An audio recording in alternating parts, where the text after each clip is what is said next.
Hey Trav, how you going? Good, Jacob, how are you? Yeah, good mate. That's good. So we've got a bit of a hazard reduction burn happening out here. Can you tell us a bit about it? Yeah, okay, no worries. So we're out at North Tarmara at the moment, and we've got about a 4 hectare burn.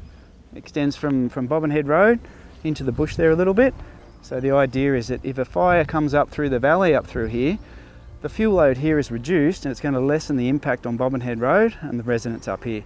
So if they need to evacuate, they can get through that Bobbin Head Road nice and easily because the flame and the intensity won't come up here too much. So it won't actually stop a fire, it's just going to allow people to evacuate and also protect the property and assets. Yeah, so with a hazard reduction, what our objective is to reduce the amount of available fuel for a wildfire.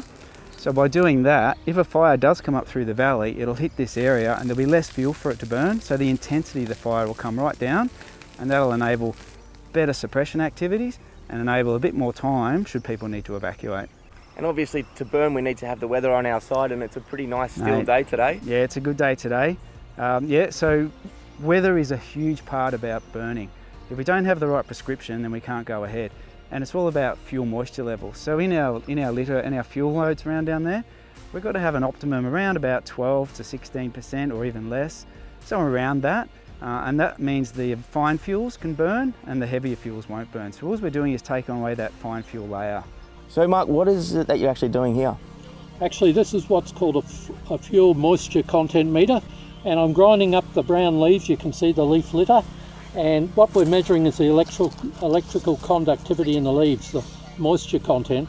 So the wetter the leaf, the more conductivity you'll get? Yeah, that's right. And this comes out at 15.7 moisture content, which means it's pretty well ideal to burn. It's not too volatile, but it will still burn. It's in that middle range. So Mark, can you tell us a bit about why we're burning this particular area, and perhaps let us know a little bit about the bushland itself? Well, this is open forest, pretty typical ridge-top open forest in Ku-ring-gai. We've got stringy bucks, spotted gums, and a lot of understory. We've got geebungs, we've got banksias, mountain devils, we've got it all here.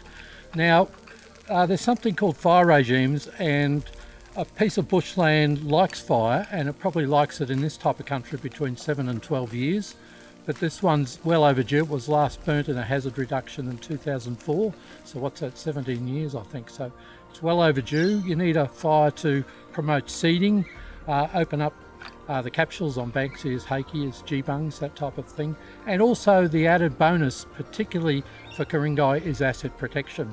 So if you can do a burn of bushland with both the biodiversity side and the asset protection sides in mind, put them together, and you'll get a really great result. So when we talk about hazard reduction, how much of Ku-ring-gai's bushland will actually receive some kind of treatment? Well, there's two types of treatment, Jacob. One's mechanical, where you have something called an asset protection zone, commonly known as the APZ. It's often 10 to 20 metres wide behind the residences, because remember, we've got 128 kilometres of bushland urban interface, so it's impossible to try and put fire right along there every say 7 to 10 years. So we have these APZs, which we can keep the fuel reduction at a low level, keep the hazard at a low level, but where we can put fires in, we will for biodiversity purposes. So we've got the two coming together, mechanical clearing, which probably doesn't promote seeding too well, and the fires which promote the seeding. So having a program with both those types of hazard reduction and biodiversity gains is the way to go. And what other agencies do you work with to get a successful hazard reduction program? Well, coordination and cooperation is, as you said, the key to it. So we work with National Parks and Wildlife.